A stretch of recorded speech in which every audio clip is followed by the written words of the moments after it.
Today is Thursday, December 29th, 2022, and usually I would start out this introduction by telling you what news I'm going to talk to you about. But today we have a really special interview, and I hope that you find this person as fascinating as I do. I'm Julie Hartman, and this is Timeless.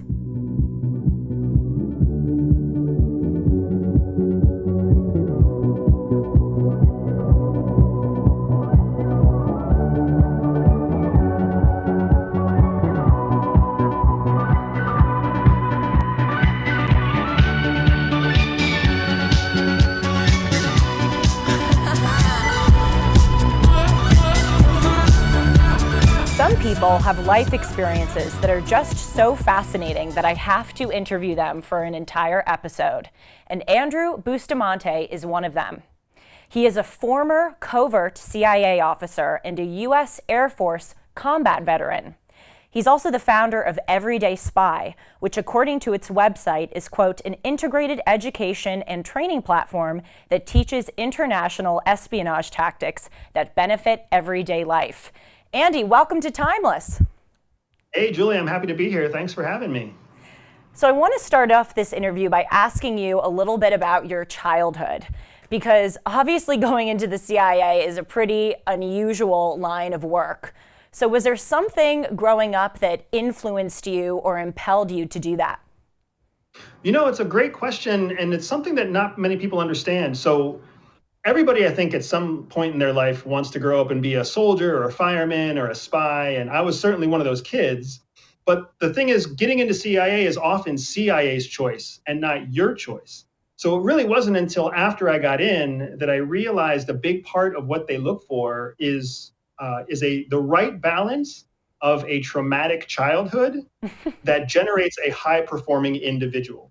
Wow. And anybody out there who's a high performer knows exactly what I'm talking about. You have to have a little bit of trauma, the right amount of trauma in your background, so that you can become basically a hyper-focused high achiever that, you know, meets or exceeds expectations. I'm sure that probably resonates even with you, Julie. It does. So tell me a little bit, if you don't mind me diving into more personal things. May I ask what were some traumatic things that might have happened that prepared you for that job? So I was raised in a matriarchal household. My mother raised me with my grandmother for the first 5 years of my life. And then my mom married her second husband, and I was a stepchild to two half sisters for most of my, childhood and adolescence. So there was always that kind of drive in me to try to win my dad's affection and win my dad's attention, which I never did, right? Even now at 42 years old, I'm essentially completely disconnected from my stepdad. My mom went on to get a divorce after I think they were married for 25 years or so. And that's just kind of the way that my family grew up. So because of that, I have grown up detached. I don't really feel a need to have a lot of close friends or a lot of close family. I don't really feel compelled to be honest with most people. I feel like I kind of have to do things on my own with a small cadre of people I really trust. During my years at CIA, you can see how that's useful. And then one of the biggest challenges leaving CIA was rebuilding that close cohort of people I trust. And thankfully, I married my wife, who was another covert CIA officer. So we just broke off together, and my little combat unit now is my wife and my two kids. You know, when you first started answering my first question, when you said the trauma thing, I laughed a little bit because I thought that you were joking. I thought that you were saying, that people who are in the CIA or in, the intelligence apparatus writ large, have to kind of come from trauma because they're jaded and they have tough skin. But I'm sensing that it really is true, that is what the CIA looks for. Yeah, you're exactly right. And it's not until you get there and you walk through the hallways and you start working with people that you see the amount of sexual trauma and, parental abuse and cultural trauma, and the list goes on and on. You don't get to CIA by having a comfortable, easy life. You get to CIA by having some history of overcoming adversity, because the one thing that you're guaranteed when you work there is more adversity. The odds are against you. The probabilities of success are infinitesimally small. You're the last line of defense. You're not the first line of defense. You're the last one anyone calls in. Everything else has failed, and then they call in CIA.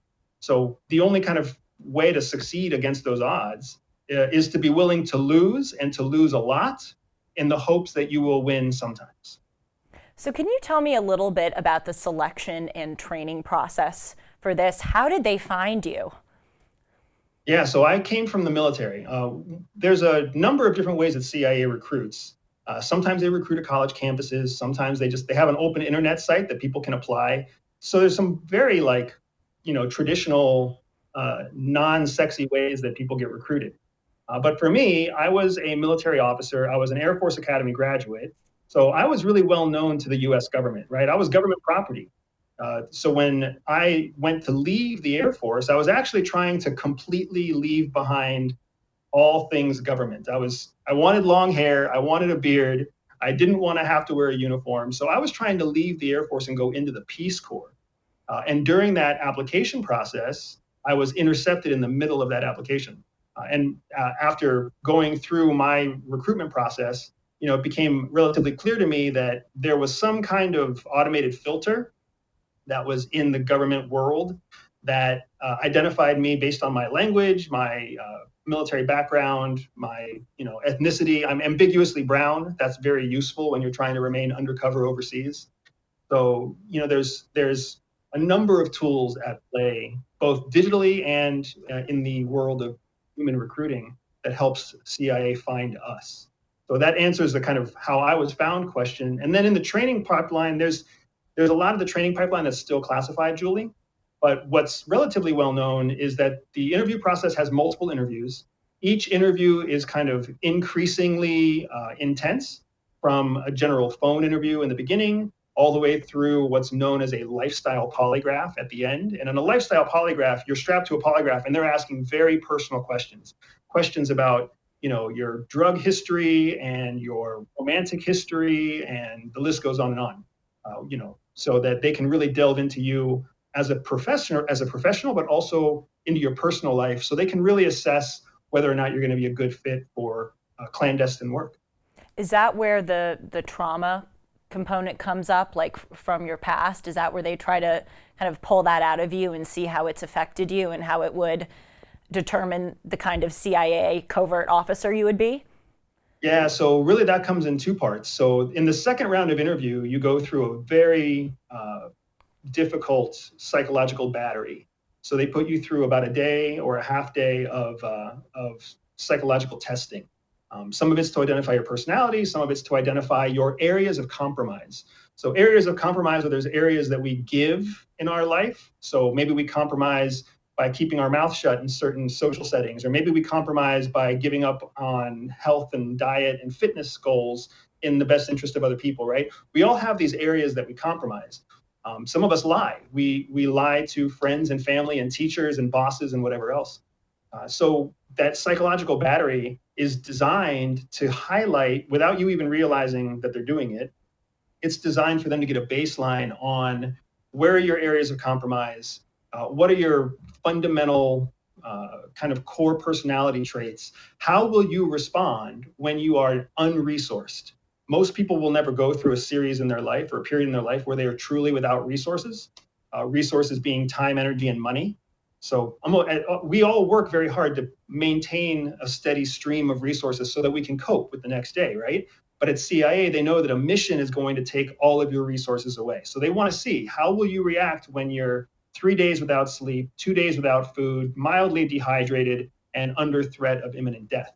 If they can trust you to be loyal and collect secrets and report factually back to the United States government when you're at your worst, then you're a good candidate to move forward. But if you have to be, if you have to be comfortable and you have to be well fed and you have to be well rested in order to remember something, you may not be a good fit for undercover work. So they put you in situations where you have those circumstances and they see whether or not you can handle it. Correct. They put you through that kind of training after you've been accepted. So the first 3 rounds of interviews are just to get accepted and to get placed. Once you've been placed in one of the disciplines within the intelligence field, then they start pressure testing you with these advanced training techniques. So I was placed in clandestine field operations with a unit known as the National Clandestine Service. That's where, at the time, that's where all of your undercover officers lived and worked. Now it's called the Directorate of Operations. So that was the training pipeline that I went into. And from there, that was when I started learning, medical triage and, survival and escape and evasion. That's where I started learning how to shoot, how to drive, et cetera, et cetera. But if you go into a technical specialty or a linguistic specialty or an analytical specialty, you'll go to different advanced schools. I'm fascinated by what you said earlier about trauma, because based on what you're telling me now, it does seem that people who have experienced trauma in their lives would be better equipped to handle circumstances like the ones that you were mentioning. But do you also think that people who've experienced trauma, in addition to being able to handle it, are more naturally drawn to this line of work? Yeah, what I have found is that people who are exposed to trauma are drawn to challenge. That's where the connection really lies. And if you look at all of the pioneers in everything from art to business, a common thread that you'll see with all of them is trauma, childhood trauma specifically. They had to impress mom or dad, or they had some, terrible loss, or they had something happen to their health, or some challenge. You don't ever read about somebody who came from a gracious life and was given their empire, and now they run it with perfect ease. You just don't find that kind of leader out there, because childhood trauma or trauma in general, it puts you in a position where you know by default that life is going to take work, that life is difficult, life is hard, and you have to work. And then you believe that the harder you work, the closer you'll get to overcoming or healing from the trauma that you have. Now, the trick for something like CIA, and the trick in most industry too, in corporate America, the board of directors, the senior executives, they all want you to work your ass off. They want you to work yourself to the bone. And then 30, 50 years later, when you retire, then the jig is up, and you never really healed from your trauma, and you've sacrificed your entire life for the cause. And that's one of the things that CIA, unfortunately, does very well. It knows how to hire the right people that will dedicate 30, 35, 40 years to the job. And then they'll leave, and they'll have given up their family. They'll have given up their marriage. They'll be, they'll have lost their relationship with their children because they chose the career over everything else. Because they were so dedicated to try to overcome their own trauma, their own background, that they lost track of the fact that they also lost their own future. I want to get more to this personal stuff later, because as you indicated in the beginning, you said you kind of had a transition when you left the CIA and you had to rebuild your life. I want to get to that. But first, I want to go back a little bit and ask you more about the training. So what is something that you think the CIA could do to improve the way that they train their officers? Yeah, a big challenge that the CIA has is that they're a government organization. So that means when the government has holistic wholesale changes, like we've seen with the Biden administration especially, and with the Obama administration as well, they put in these sweeping government changes that are designed for the people, and like hiring minimums based on age or based on gender or based on sexual orientation. They put these requirements in place. And by doing so, they're essentially eliminating a whole contingent of people who are just high performers, but don't fit these government requirements. So because the government has this tendency to change, right? It swings left and then it swings right, sometimes every 4 years, sometimes every 8 years. The fact that their own hiring requirements are tied to policy and legislation, that's doing a disservice to the American people. The people who should be serving in national security are the best for the job. That's really who they should be looking for. It doesn't matter what your gender is, what your age is, what your sex is, what your orientation is. It doesn't matter what your pronouns are. What matters is, can you defend America against all enemies, foreign and domestic? If the answer is yes, that's the kind of person that should get the job. I've been through way too many operations where I had to go get my alias identity certified by some person who had no business being in that role. Or I went to go work with a technical ops officer who had no business being in that role. No business, because they didn't have the background, they didn't have the education, they didn't have the drive, they didn't have the interest, they didn't have the dedication, but they just happened to be the right mix of what the government was hiring at the time. Was this true when you, I'm sorry to interrupt you. Was this true when you entered the CIA, or did you notice that it got worse as you went along? I noticed that it got worse as I went along, and then I've also since leaving, I left the CIA in 2014, and since leaving, we continue to have connections through the private intelligence world, through our own CIA alumni connections. You know, people still to this day are actively leaving CIA because it is falling apart. It is challenging. It's a challenge to remain dedicated to a cause that isn't dedicated to its own mission. It's more dedicated to whatever political institutions it's trying to back up. So, and the hardest part of it all, Julie, is that, you know, I very much love CIA and I very much love the mission that it has and the people who make the sacrifice to work there. It's just very hard to watch it be turned into a political tool more than a national security tool. That is shocking. I know I shouldn't be shocked because we see this happening in schools. We see this happening even in our military. There was this pamphlet that came out a few months ago that instructed military members on the proper gender pronouns. Maybe I'm naive, but I thought, oh no, you know, CIA, when they're choosing undercover agents, there's no way that they're succumbing to that woke or intersectionality crap. But they really are for undercover agents. They have to, right? Because it's still a government organization. No matter the checks and balances that we love about our country require that every federal organization fall under the federal government's jurisdiction. So the CIA is no different. The DoD is no different. Department of Energy is no different. Department of Homeland Security or Education. They all have to fall under the same guiding principles. So when we as a country are confused about what to do with our future, not only are we, you know, hurting our children in their educational process, not only are we hurting our own economic foundation and our own economic base with our economic policies, we're also hurting our national security with our inability to land on simple, good decisions that benefit America first, right? The American public, the American people.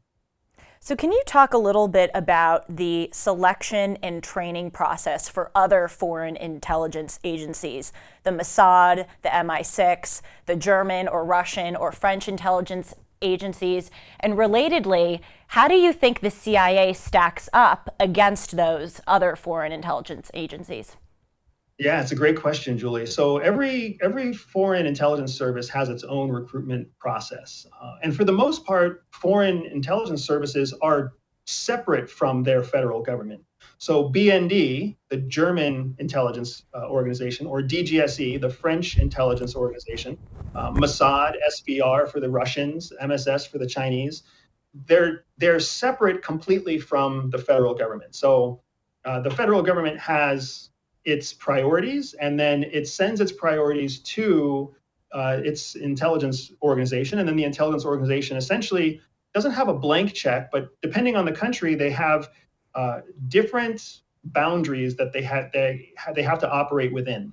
So, for example, Mossad is well known for assassinations and using, you know, extreme violence to breach intelligence goals overseas.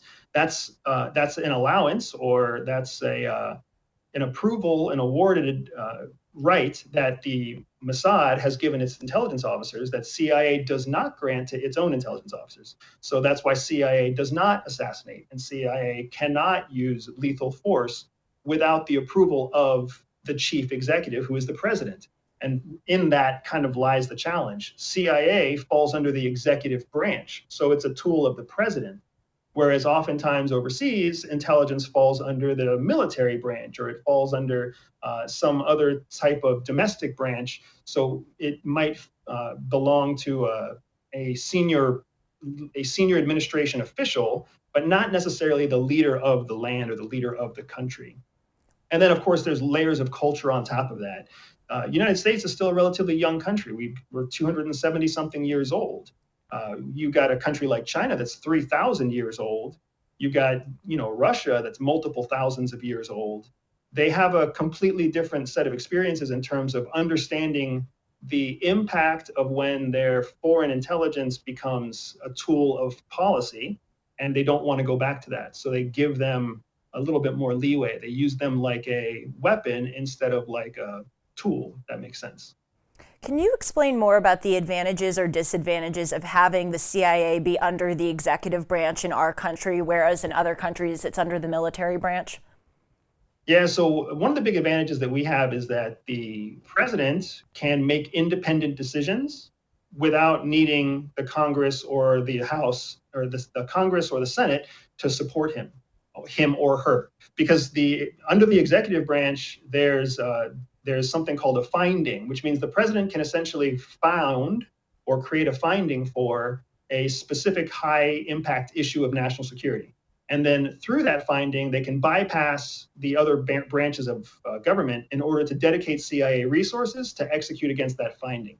Now, usually there's limitations there, and the limitations are tied to funding, because in order to get new funding, then Congress has to be included, has to be folded in. So one of the big advantages is when the president is a true commander in chief, when the president is focused on national security, then the president essentially has their own dedicated weapon through covert action to leverage CIA to its full extent. But the downside is if you have a president that's focused on something else, or if you have a president who is bashful about using that covert action, then you end up kind of having a lame duck CIA, a CIA that doesn't do what it was built to do. In foreign countries, when they have their own setup, they have something similar, only now the president or the leader of the land has what's known as plausible deniability.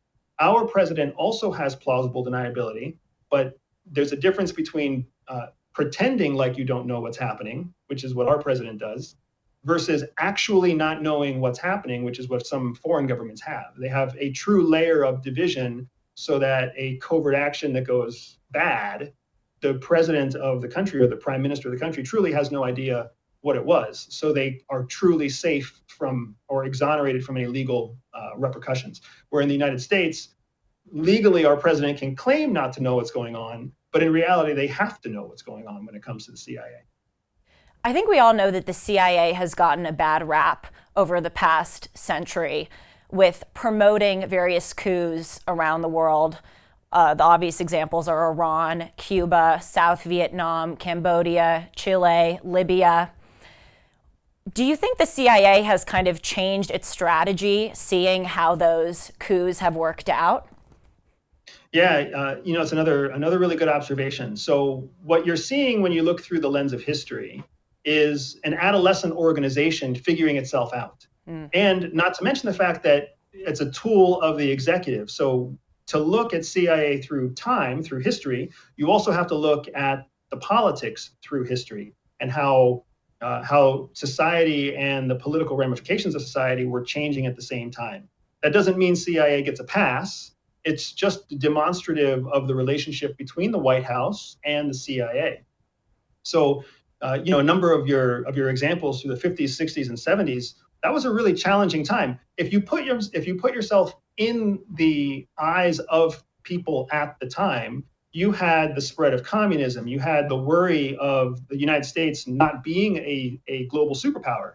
You had the spread and expansion of communist ideologies and a growing sphere of influence around Russia and its beliefs in Marxism and the Soviet Union, really. So it was a very challenging period to decide how do you combat those enemies, especially when those enemies operated by very different rules than what we operated by, right? How do you, as a democracy where rule of law is principle, how do you create covert operations to compete against an authoritarian regime that can do anything it wants to do? We're seeing a lot of the same challenges now, right? To further put evidence into your own thesis there, Julie, we failed in Afghanistan, we struggled in Syria, we struggled in Yemen. We had 2 Gulf Wars. How did all of that happen? A big part of it happens because authoritarian countries have learned how to manipulate the slowness of democracy, where democracy has not yet learned how to use its own strengths to overcome its adversaries. What do you mean by that, the slowness of democracy? Do you mean on our end? Correct, yeah. So anytime a democratic country has to make a decision, it has to take a vote. It has to at least vote between the representatives of the republic. And if those representatives don't agree on something simple, then they make no decision at all. I mean, it's what we've been watching for the last multiple decades, Julie. Maybe they want something, maybe they want a policy that has to do with the military, but they argue about a policy that has to do with education. So they hold up growth in military until they use it as a bargaining chip for what they want in education, or social welfare platforms, or the whatever big tobacco or big alcohol issue they're trying to argue for. So we hold up what we need, trying to get what we want, and that's kind of how democracy works. There is a superpower that comes with slowing things down. That's very true. But what's happened is our enemies have learned how to use it against us. They've learned how to use covert influence. They've learned how to use, our own internal politics and kind of they've learned how to take advantage of the cracks in our armor, because we still haven't really learned how to shore up our own weaknesses. And they also know that we're going to get impatient, and that we go into these countries and we don't have a 10, 20, 50, 100-year long-term plan. Ho Chi Minh had this famous quote in the 60s that I'm sure you know, where he said, the Americans eventually, like the French, are just going to get tired and leave. They're going to go home. Yep. But this is our home. We've been fighting for our independence for hundreds of years. Yeah, you're exactly right. And that's the way that the American mind works. We are, for all the benefits of being the economic superpower of the world, there are certain weaknesses that come with it too. We are spoiled. We don't have to work hard to make a great deal of money. We get to sit around and be entertained most of the day, where most of the world actually has to labor just to survive. We've lost some of our point of view, or we've lost some perspective when it comes to how the rest of the world works. So when the world gets feisty, when the world gets testy, we don't really know how to relate to our own adversaries, because we've been so tied up in the things that we think are a problem. We have this joke at CIA, Julie, and you probably heard it in other worlds too. The United States, we suffer from first world problems, right? Where am I going to get my oat milk? How do I get, what's the next binge-worthy thing on Netflix? Those are the things that keep us up at night, right? Is my child going to get a passing grade on their next math exam? Other parts of the world, if you go sit in Mumbai, India, or if you go sit in Bangkok, Thailand, they're still struggling to find clean water that isn't going to make them, sick at night. And they don't have a way of fighting malaria that is easily accessible to everybody. So, we have a very different set of baseline standard needs than the rest of the world. Mm-hmm. That's a good thing for Americans in general. But when it comes to being able to really understand your opponent, and if you go back to Sun Tzu's Art of War, you have to know your enemy. We don't really know our enemy very well anymore. So do you think that the capacity of the CIA has diminished in the face of other foreign intelligence agencies? I don't think our capacity has diminished. I think our capacity is there. Instead, what I would say is we've got a governor on the CIA right now. And anybody who's ever bought a sports car or a race car knows that a governor is there to hold back the true horsepower potential of the engine. That's what CIA has. It's being choked by its own executive branch. It's being limited in what it does and doesn't do. A big example of that happened with all the torture claims that happened with our secret bases in Guantanamo and Cuba. Mm. It became very clear through evidence that CIA was covering up its use of advanced interrogation techniques. There's even cable traffic where CIA officers are telling other CIA officers to destroy evidence before it can be made public. One of those, officers who did what they were told and destroyed evidence became the director of CIA. So really, you're seeing examples of how loyalty within the organization trumps loyalty to the American people. Instead, we should just be transparent, like, hey, did we use advanced interrogation techniques? Yes. Why did we use them? Because our enemies were using them against Americans. So if they're going to torture Americans, or if they're going to torture our allies, we're going to use advanced interrogation so that we can get as much of an advantage over our enemies as possible. Instead of just coming clean with it, we became so terrified of what our public impression or persona or public perception was going to be that we tried to hide it, and we tried to cover it up, and we tried to delete it. When you get caught lying, you you lose people's trust. I mean, this is every household in America knows this to be true. How in the world did our primary foreign intelligence organization think it was going to be any different? How did they think that they were going to somehow bypass bypass the truth, which is the very calling of their mission, and somehow get away with it? It's a sad example of losing sight of who we're supposed to serve, and that is the exact governor that prevents us from reaching our true capacity. How do you suggest that the CIA be reformed to make it less politicized in the ways that you're talking about? There's certainly, I think, elements there where it needs to be removed from political debate, right? What CIA does and doesn't do shouldn't become something that gets covered by mainstream media.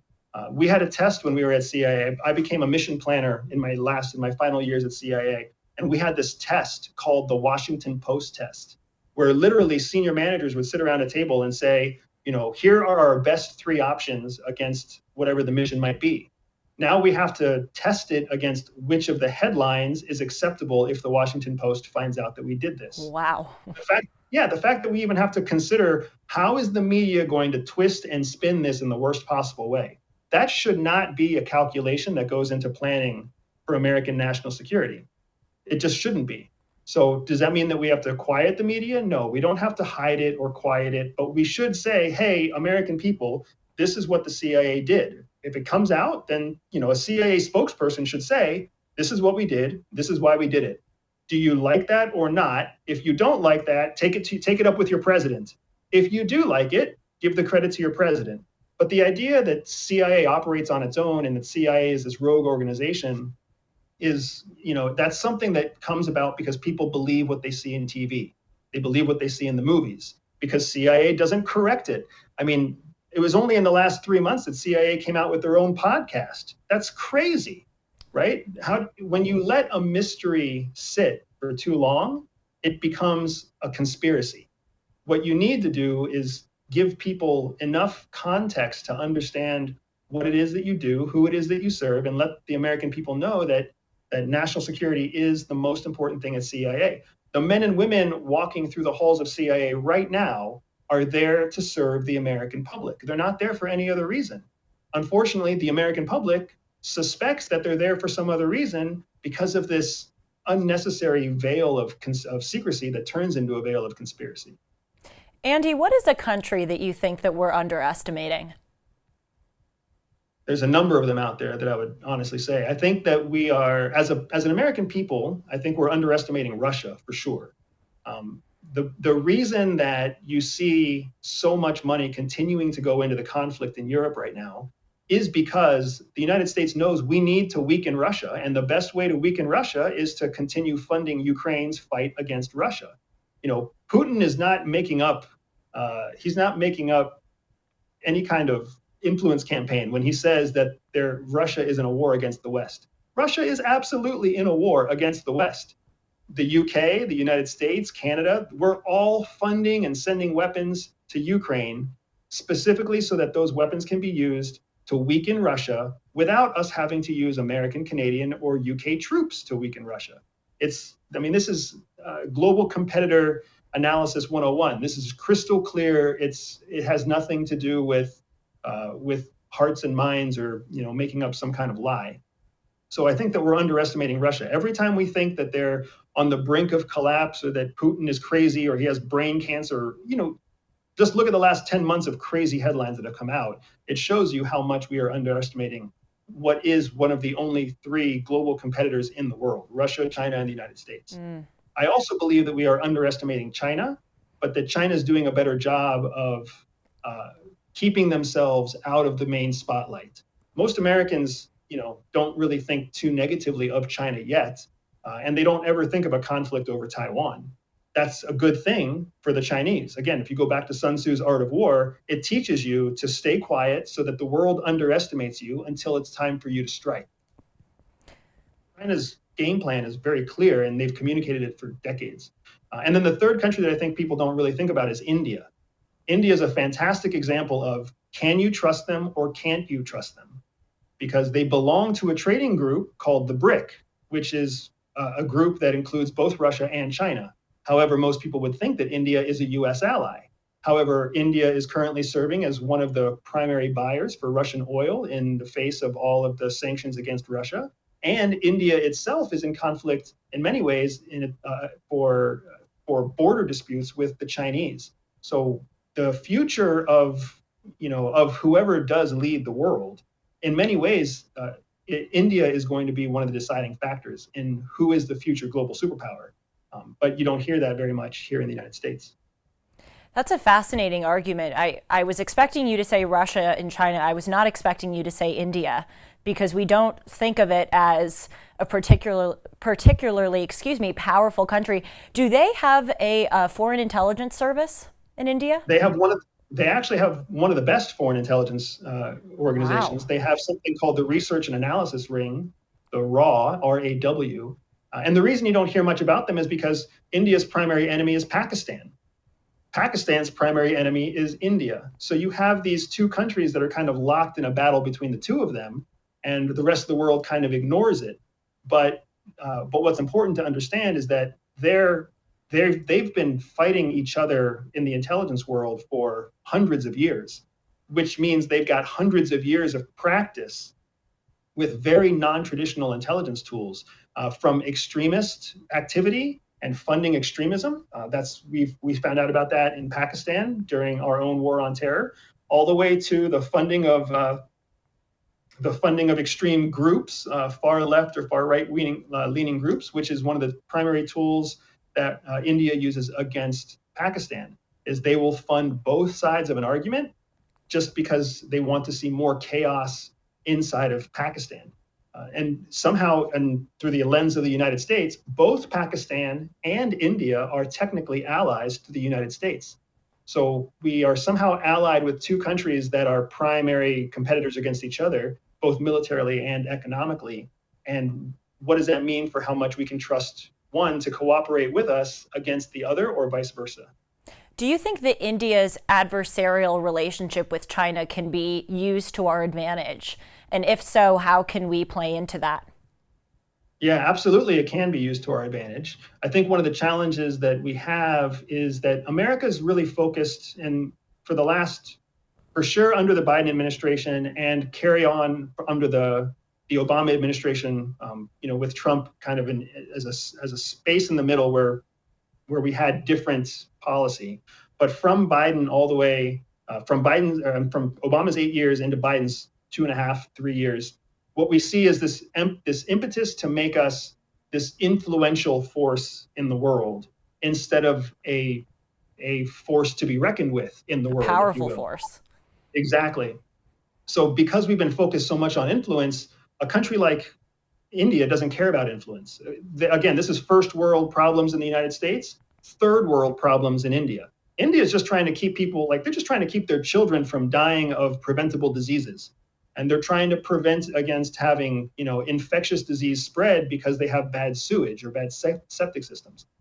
It doesn't matter to them whether or not we're shaking hands with their head of state at some joint conference in the UN. What matters to them is whether or not we're able to provide real tangible benefits that result in better infrastructure, increased military capabilities, better border security against Pakistan.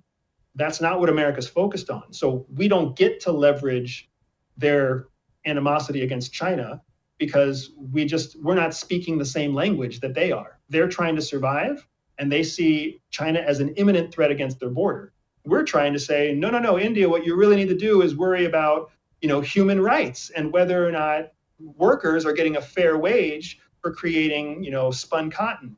That's not what India is thinking about, so they just write us off, right? And that's a big problem with why you've seen so much declining American influence abroad, because nobody speaks the same problems that we speak. We're worried about, human rights and fair wages and labor practices and pronouns. The rest of the world is not worried about that. The rest of the world is laughing at us because they have real problems that they're trying to deal with. And unfortunately, our adversaries like China and Russia are taking advantage of that gap in leadership, and they're stepping in. An incredible example of how you can see that influence impacting is if you look at the history of UN resolutions in the last 10 months. So UN resolutions against Russia in the last 10 months, have consistently declined in the number of people voting against Russia and Russia's activity in Ukraine. Instead of seeing a very high level of people condemning Russia, what you actually see is a decreasing number of voting countries condemning Russia.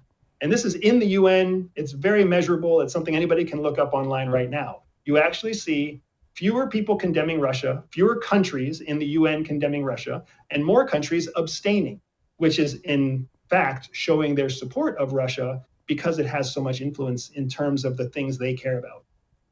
And I bet a lot of those countries, too, are European countries who are so dependent on Russian energy. And we're going to be seeing some harrowing effects of what the energy crisis in Europe is going to look like without that Russian oil. Yeah, you're already seeing it. I mean, we're in the United States. Again, we're safe from what Europe is feeling right now. Yes. But Europe is not. And, Russians and, Germans and French and Hungarians, they're feeling that very real pain right now while we kind of sit back in our cozy apartments and our cozy homes watching it on TV. I heard you make a compelling argument that Russia is winning the war right now because they have more access to natural resources as well as exports from Ukraine. Do you see an analogy between the Russian-Ukraine war and the Syrian war of a few years ago, where it looked like the Syrian government was going to lose, and now it seems that they've prevailed? Yeah, it's fantastic observation. So what we've seen in terms of the Russia-Ukraine conflict are two things. There's the strategic impact of the conflict, and then there's the momentum of the conflict. We're in a place now where momentum is on the side of the Ukrainians. They have had multiple battlefield wins. They have changed the front lines of battle. So momentum is on their side. But, 15% of their country is still occupied by Russian forces. So you can't really say that Ukraine is winning, but you can say that they have momentum on their side. Mm-hmm. In contrast, you have the Russians who have, they have the ability to increase their logistical supply. They've been able to handle multiple battlefield setbacks. And they, despite all of the sanctions and all of this pressure from the international community against them, they somehow continue to press this offensive forward. There are many analysts out there who are quite concerned about what the winter and spring offensive are going to look like from the Russian side. Just like there are plenty of pundits out there who say that Ukraine is going to win this in the spring and that, Ukraine is this excellent example of the future of warcraft, whatever it might be. But to your point, yes, I think there's a fantastic lesson to be learned here from what happened in Syria. And Syria is still not really a closed conflict, right? We just stopped talking about it, just like we stopped talking about Yemen, and we stopped talking about I lost it. There's multiple conflicts in the world that we just don't talk about anymore because all we talk about is Ukraine. Mm-hmm. So your point, yes, we're seeing that American resilience, our patience is very low. We don't want to remain engaged for a long period of time because we get bored and we want to move on to the next most interesting, clickable topic in the media. And unfortunately, I think Putin knows that to be true. And he's fighting a war that he considers to be truly important for the future of his country. We're funding a war that we're only moderately feeling any kind of, pain from. Our government, our people are not being impacted by what's happening in Ukraine. So popular support is going to be difficult to maintain for a long period of time. And Russia is benefiting from the fact that this has turned into a war of attrition. And as we know from the American Civil War and from the Eastern Front of World War II, the side with the bigger population and the bigger economy does unfortunately end up prevailing. But I want to provide, or rather ask you about this counterpoint. How concerned are you that if Ukraine prevails and Putin is overthrown or replaced, that Russia might turn into a failed state? What would that mean for us and for the world? Yeah, in many ways, Russia kind of represents a failed state in a lot of ways, right? Its corruption is rampant. Its domestic growth in terms of economy has been relatively flatlined for a long time. it doesn't have the sphere of influence it used to have. In many ways, what you're seeing through Putin's aggression is his attempts to prevent the state from failing. Mm-hmm. I think that's also why you continue to see Putin in control of Russia. For a long time, people thought that from some shadow government from within would take him down or take him out. That hasn't happened in 10 months. It's not likely to happen anytime soon. And a lot of that is because, Putin understands that he needs the Soviet states in order to maintain the long-term success of the Russian country itself. Russia doesn't have the resources it needs to support its own internal population. That's why there was a Soviet Union, so that they could have multiple states that they pull their resources from, and then that takes care of the main body of Russia, and then they can make byproducts, and they use industry to then create value for the rest of the Union. That's how it was built. That's how it was designed. After 91, it all fell apart. So in many ways, Putin needs that back, and he knows he needs it back, and so do all the oligarchs. They know that a Russia without the satellite states is a weak Russia that may not survive. So I'm not necessarily worried about Russia turning into a failed state any more than it currently is. Mm-hmm. What I am worried about is that if you see someone replace Putin, that's the person I'm worried about. Because we learned in our war on terror that the head of a terrorist cell is usually a vicious and cutthroat person, but they're also a barrier. They are a barrier of reason against the most extreme elements inside the cell. So if you kill the head of a terrorist cell, you run the risk of an even more extreme, more ruthless leader taking over that terrorist cell. That's exactly what I'm concerned about in Russia. If someone is more powerful, more hawkish, more determined than Vladimir Putin, and so much so that they can actually take him out of the picture, then what kind of threat are we dealing with? At least we've got decades of experience dealing with Putin. When somebody new and more visceral takes over, we have no background on that person. How are we going to combat that threat? And we see that has happened in Iraq, where when we took out Saddam Hussein in the Ba'ath Party, we thought that things would get a lot better. And now I was just watching a BBC interview of an Iraqi citizen saying just a few months ago that many of them would much prefer to have Saddam back, which is just a crazy thought, but it proves your exact point. In your assessment, Andy, what is the likelihood that Russia or North Korea or China, for that matter, would use nuclear weapons against us?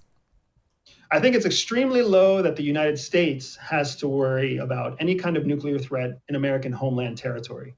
It's a very bad idea for any foreign country to kill Americans. 9/11 showed every country in the world that as divided and selfish as America can seem, as soon as you attack one of our own, we unify and mobilize quickly.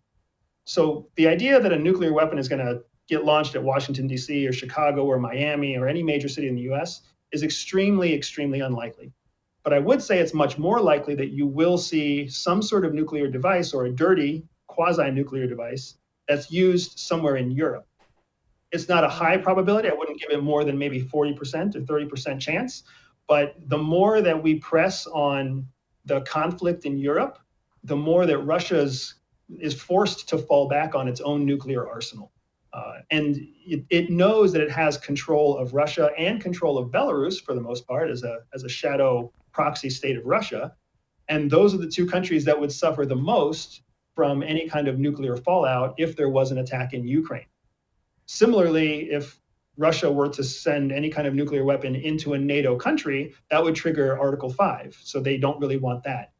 The big confusing point, right? If you just think about it for a second, Julie, how would the world react to a suitcase nuke dropped in the middle of Ukraine from a border in Belarus? So it's not so clear how the world would react. How would the world react to a missile that gets launched from some, who knows where, Azerbaijan, that happens to be a North Korean missile carrying a North Korean warhead into Ukraine? How would the world react to that? Those are exactly the kind of confounding, conflicted, confusing scenarios that military planners like, because if they can tie up the democratic process, if they can tie up the speed at which democracies react to conflict, then they win the element of surprise on the battlefield. It's an excellent point that between no action and then full-fledged nuclear warfare lies this middle course, which is, to your point, arguably more advantageous for the party inflicting it because it can divide public opinion on how to react. So I heard you say in the Lex Friedman podcast that one of the things that they ask you to do in the CIA recruitment is to write an essay, which, by the way, I thought was so interesting. My God, it seems like you're back in school being recruited to the CIA.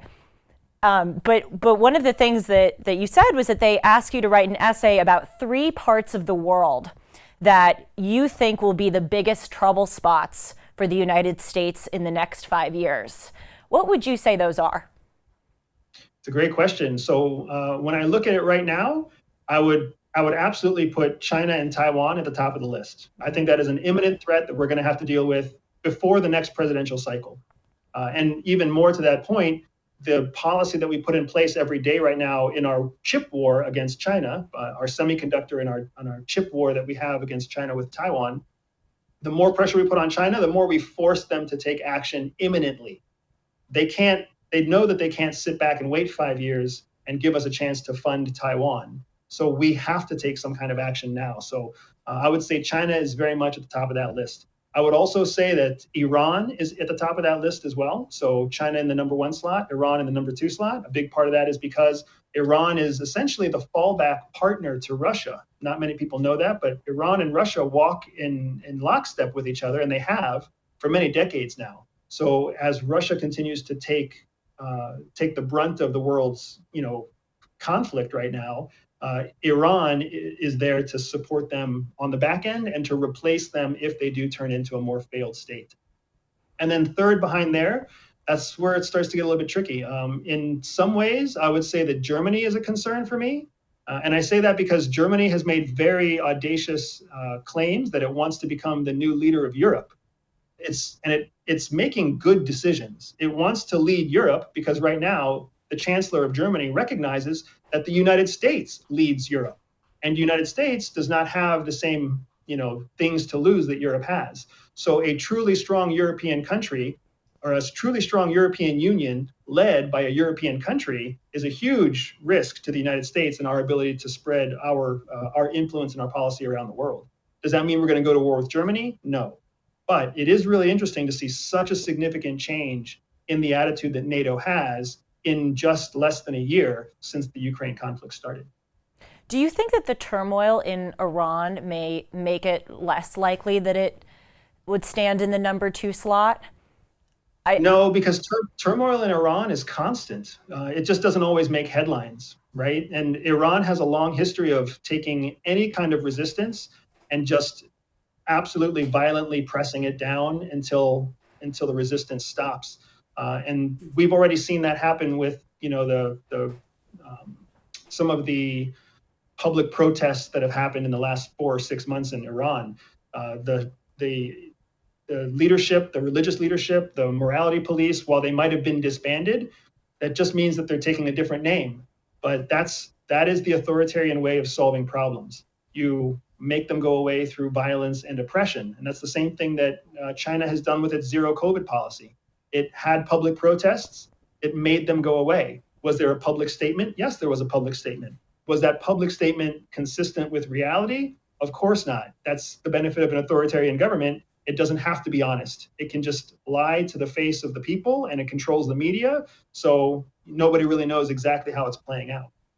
And now, unfortunately, Iran has the benefit of having Iraq, its former adversary, being now an Iranian satellite state to bolster its power and influence. So I want to go back to number 1, what you said about China. I talk about China so much on this program. And yesterday I was talking about the 71 planes that China flew in Taiwan's airspace on Sunday. Now, some people could argue, let's say China does invade Taiwan. What does it really matter to the United States? Surely it's bad for the Taiwanese people. But why should we as Americans care? What's your response to that?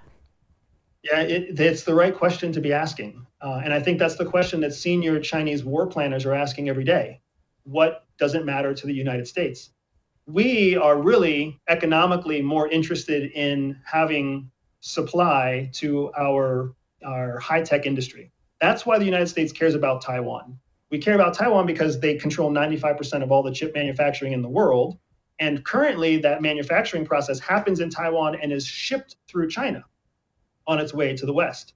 That's really what we care about. But then there's this tricky piece there where we promised to protect Taiwan when they first ran away from the communist revolution in 1949. Mm-hmm. So now we have this kind of outstanding promise that's not really reflected in policy. And we have all of these American allies watching to see what is the United States going to do to help Taiwan. Because if America really does nothing to help Taiwan, then we are going to have a massive loss of face and a loss of influence because we don't hold our promises to our foreign allies. And that benefits China, and that benefits Russia, and it benefits Iran, because all of those, South American countries, European countries, African countries are going to look at the United States and say, we can't trust them to have our back like they said they would. At the same time, if an American soldier dies in a conflict between China and Taiwan, the American people are going to have something to say about that. So we run this risk of, if we do nothing, we keep the American people happy. If we do something, the American people will get angry, and then we might end up having our policy essentially dictated from within. So that's why Chinese war planners, Taiwanese war planners, and American war planners are all wringing their hands right now, because it's very unclear how that is going to play out in the future. But I completely agree with you, Julie. If you look at it in terms of economics, it doesn't impact us positively to get involved in what's happening in Taiwan. If you look at it through a lens of international influence, it's still a question mark, because we already observe this one China, two systems policy, which is a not real policy that essentially says that China already owns Taiwan. So we're walking this silly, legalistic, bureaucratic tightrope that does not benefit us in the long run. It seems that China is just surpassing us in almost every way, economically, technologically. What, in your assessment, can the United States do to try to make that gap smaller? Yeah, I'm stumbling over my words here, but what you perceive about China's strength isn't necessarily a true representation of China's strength. China has advanced very quickly because it's gotten very good at stealing technology. It has stolen the best technology from the United States, the UK, France, Germany. All of the Western countries realize that China is very good at reverse engineering. So they've been able to take advantage of that. Plus, they've taken advantage of becoming the manufacturing hub of the world. So, so many of the high-tech tools that we use every day, from hospitals to kitchens, are manufactured in China. So one very positive byproduct of COVID is that the world woke up to the fact that China controlled supply chains all around the world. Now that we've had that reality, we're all scrambling to fix it. I'm not necessarily worried that China is going to surpass us in terms of IP or technology or financial infrastructure. Instead, I'm worried that we're going to, 3, 5, 7 years from now, we're going to forget about what just happened through COVID. We're going to forget about what just happened in Ukraine. And companies are going to say, you know what, if we can produce it cheaper in China, let's just take all of our work back to China again. China, on the other hand, has been doing this for 3,000 years. So they know that the Americans have a short memory, and they know that if they just keep abusing their own people and keep their policies benefiting, the central party, then over time, the world will weaken and they will come back to China. That's kind of their MO. So that's my bigger concern, is that we're going to lose the GDP race, not because China's actually better, but just because they can maintain that 50-year plan that you were talking about, Julie, that the United States struggles with, because we have a very hard time planning for longer than 5 years. Andy, your intelligence and astute knowledge of the world is just astounding. Do they teach you this in the CIA? Do they have you go through these academic seminars of different parts of the world, or is this knowledge something that you acquired by being a covert officer in the field, or perhaps probably both? Yeah, and I think both is the right answer. They do teach us to think a different way. That's the biggest tool that CIA gives us, is that they break us of the shackles of how we're all taught. and it's a difficult thing to tell the average person. Julie, I'm sure you've probably already come to the conclusion. We're an industrialized country. So what we're taught in school, what we're taught in university is industrialized. They want cogs. The country knows that it needs a certain number of managers and a certain number of supervisors, and we've been built on this industrialized system where instead of allowing students to excel, we take excellent students and beat them back so that they just perform competitively with the other students. So what CIA does is it finds those people out there who have the capacity to excel, or maybe they showed signs of excelling, and then it fosters an environment and it tells them the reality. It tells them the truth. Hey, the truth is you were brought up in a system where you being good at what you did threatened the system. Now we're telling you that we need you to be good at what you do to defend America. And they already know that we're going to be really fond of supporting America and being loyal to America because we've had that childhood trauma that we talked about. So it's taking away the veil and showing us the truth that really kind of unleashes the power within us at CIA.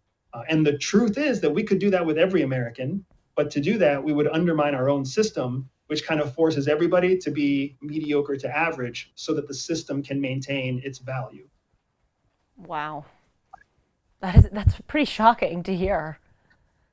Yeah, I don't mean, and I don't mean to sound negative or conspiratorial about it. No, you're honest. It's just the way it works. It's the way that anything at scale has to work. You need cogs to run a machine. So you create more cogs than levers. And that's just how the world works.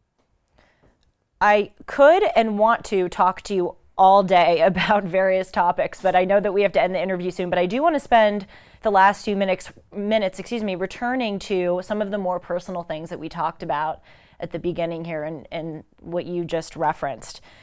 First, though, I want to ask you, what was one thing that surprised you the most when you went undercover from what you anticipated that it would be?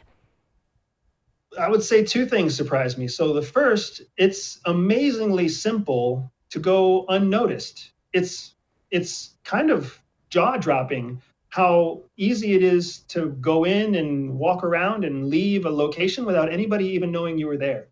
And that's something CIA teaches you how to do, mainly by highlighting how people are flawed around the world. And the ease of being able to disappear was the first thing that surprised me. And then the second thing that surprised me was how predictable all people are, regardless of gender, age, nationality, religion, country of origin, primary language. Human beings are human beings. And we are all very, very similar, whether we're tribal people in Africa or whether we're first world dapper dressers in the UK. People are just a matter of, a biological body and pink matter in the brain. And we all think about 98% the same way. Even in the United States, for all of our political arguments, we agree on the vast majority of things. And the vast majority of left or right, conservative or liberal parties, the vast majority of their arguments are really just 2% of all the issues facing our country. And that's what we become the most vocal about. And it was really shocking to me to discover that when you treat people like people, they become extremely predictable. And you can get them to do what you want them to do, including notice you or become completely oblivious to the fact that you ever existed. So how is it easy to be unnoticed? The kind of Reader's Digest version is that all human beings have a functional part of their brain where every scenario the brain asks itself, is the thing in front of me a threat or not a threat? If it decides that the thing in front of it is a threat, it dedicates more mental resources to the object it's looking at, whether it's a car or a person or a movie or a headline or whatever else it might be. Once the brain starts to dedicate more resources, it's creating more neural connections so that it can recall the threat in the future. But if in that half a second or in that second of experience, the brain lands on the conclusion that the thing it's looking at is not a threat, then it doesn't dedicate any resources, and it reallocates the resources that it does have to looking for the next threat. So the reason that beautiful people are memorable, Julie, is because the human brain actually sees them as a threat. The reason that smart people are memorable is because the human brain sees them as a threat. The reason fast cars are memorable and slow cars are not is because the brain sees them as a threat, and it dedicates more neural connections to recalling that threat in the future. So if you can just look like a non-threat, essentially nobody notices you. So you're saying you just have to look bad, seem dumb, not funny, just very mediocre, and you can just pass over people easily. Yeah, that's almost exactly what I'm saying, except that dumb people are memorable. People who look especially bad are True, memorable true, the because they extremes. become a threat, right? Instead, what you want to look at, you want to look like the quiet, quasi-intelligent, clean but not handsome person that walks into and out of a room. You've probably passed 200 people in your day today, Julie, and you probably only remember 3 of them because the other 97 or the other 197, they were just normal people that your brain decided they did not pose a threat to you, so you've already forgotten about them. So I have to ask you these, and again, I know that we're almost out of time, but I just have to get to some of these personal questions. What is it psychologically like to be in a job that you have to hide from everyone that you love? And relatedly, what is it psychologically like to, among so many people, be a totally different person than who you actually are? Do you start believing in your covert identity, or do you remember, I'm Andy Bustamante? Yeah, it's a little bit of both. So we have what's known as short-term and long-term covert aliases. So in a short-term alias, you don't really ever lose track of who you are. You're trained to compartmentalize so you can play a role, so you can get whatever operational value you need from that situation. So you don't really get confused about your true identity in a short-term alias. And a short-term alias could last from hours to a few weeks, right? But then there are some officers that have to go into deep cover or long-term covert alias. Those are the individuals who really struggle because when you've played a role for 4 months or 6 months or 8 months, you've compartmentalized your true self into such a small box that it's hard to find that box in your own memory hook when you come back to reality. And there are lots of examples of individuals who have lost their way, CIA officers who lost their way because they were undercover for so long. Whether that means that they've needed counseling or whether that means that they became converted to spies for the other side. There's examples in the history of both. So it's psychologically very challenging to do anything in the long term, but CIA does a really good job of training you to handle yourself in the short term. Plus, as an institution, it has learned its own lessons. So it leans very heavily on how do we keep people in alias for very short periods of time so that we can have a higher rate of success where they become, they maintain this role as a controlled asset instead of risking losing them because we have put them into a long-term alias role. Do they provide you with counseling or mental health people, therapists, psychiatrists? They do, and they have some very well-trained, some of the most impressive psychologists and psychiatrists and mental health resources available to CIA officers. The challenge, though, is that all those resources are great, but your career still takes a hit if you give anyone the impression that you need mental health resources or you need psychiatric help. Once people think that you may not be up to snuff with the job, they stop offering you lucrative assignments. So there's a culture at CIA of hiding your needs because you don't want to admit that you have them. And then because you don't have a way of coping with your own challenges, or you don't have a way of coping with the stress that you've brought onto yourself, it can turn into unhealthy habits or substance abuse or adultery or divorce. And that is kind of the dirty, soft underbelly that CIA officers have to deal with in their later career. If you don't mind me asking, did any of that happen to you, Andy?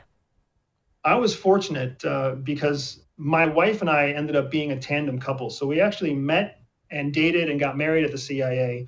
She was in a different career field, but a complementary career field. So we actually were assigned on operations together, in alias together, operating together. And then when we chose to leave, we were both at 7 years undercover in our career. And we were getting to that place where we realized the the compromises CIA was asking us to make. And we decided together that it was time for us to leave because we wanted to build a family. And for us, building a family was more important than committing ourselves to CIA, a career at CIA. Not every officer comes to that conclusion. So I was very thankful that my spouse was supportive and we started a new mission together because had we stayed, it's in that 10 to 12 year range that you start making, very difficult decisions that can impact you personally and professionally. And our peers that are still at CIA, especially if anyone's watching this now, they know exactly what I'm talking about. And we've had multiple peers reach out to us to express their own sadness that they stayed in and they've gotten to the place where now they have lost a marriage or they've been separated from a child or they've turned to some sort of, alcohol or drug abuse. Boy, how heaven sent that was that you found your wife who's also in this crazy niche world. So when you left the CIA in 2014, and you hinted at this a bit earlier, what was that transition process like? Do you suffer from PTSD? Was it hard to transition back to regular society? Yeah, I was blessed not to have a lot of acute trauma. PTSD comes from very acute trauma. Our trauma, the operations that I operated or that I participated in at CIA were longer term operations. So I didn't have to worry about too much acute trauma like some of our soldiers and military personnel in the war zone have had to deal with. So I would not say I suffer from PTSD. But what I would say is that there are emotional shadows, there's scars that we develop because we see how the world works. And it doesn't take long before you realize how cruel and horrible human beings can really be to each other. And partly you can accept that when you're doing it to others because you're doing it in the best interest of the country that you love and you're doing it in the best interest of national security. And oftentimes you sleep just fine. When you can end a terrorist's life because you know that you're protecting American lives, that doesn't cause you any issue, not when you're the right fit for the job. But then there does come a time later on in your life where you start to ask yourself, what kind of monster am I that I was able to go to sleep at night after I did this thing? And, only you have the answer to that. So there was definitely a healing journey that I had to go on when I left the agency. My wife is still very much on her own healing journey as well, because you have to let go of the ego that made you so effective at being undercover. And then you have to adapt to a world where nobody works in the real world the way that the CIA works. So if you want to survive and thrive in everyday life, you have to let go of who you were at CIA and you have to reinvent yourself as an everyday citizen again. You just have to be willing to bring the best parts of CIA into your reinvention. You mentioned that CIA alumni network. Boy, would I love to go to a happy hour that you guys have and hear those stories. See, Andy, this is what you do. I could end on this laughy, happy note, but you said something and I have to ask it to you before we end, and it is a little bit on a heavier note. You just mentioned the cruelty of human beings. And this question just popped into my mind because it's one that I struggle with and ponder constantly. Do you think, in your experience, does most cruelty come from the circumstances that the person is in, which impels them to commit such brutality? Or do you think that it more so comes from a malignant aspect of human nature? Because you've seen it all. You've seen it across cultures and, genders and all of it. Yeah, it's a really insightful question, Julie. In my experience, what happens is it's a mix of both, but I would say it's 75-25. It's 75% circumstance. Really? When a dog is growling at your children, you have no problem kicking that dog in the face and ending its life. But that doesn't mean you go around hating dogs. It just means that you're protecting what you care about. But the fact that you're able to attack that dog at all speaks to something inside your core self, where you're willing to hurt another living creature in order to defend your own family or defend your own kind. There are some people who would not be able to hurt that dog. There are some people who would freeze in the moment until the dog actually attacked their child. And then maybe they would try to, get the dog off, but they would never think of killing the dog, right? So there's a mix of both that goes into us. And I think you see it the clearest with young children. And we were all young children at one point. Children are very cruel to each other. We're very cruel to our siblings. We lie to our parents, and that cruelty doesn't go away. It just morphs. It evolves as we evolve in our own lives and our own experience and our own faith sets. And I myself am Christian, and the Bible that I read is a Bible about a just and merciful God, but also a God who's very vengeful. So that exists in me. That exists in all Christians that are out there. Realize that. Do we want to expand the kingdom? Of course. Are we willing to kill to expand that kingdom and defend it? There are heroes in the Bible that would say yes. And if we're supposed to model ourselves off of them, it becomes our own question, our own journey that we have to take in our own faith. And that's, unfortunately, that's kind of the best answer I can give you is we have both sides inside us, like Jekyll and Hyde. And it's up to us to decide who wins at any given moment.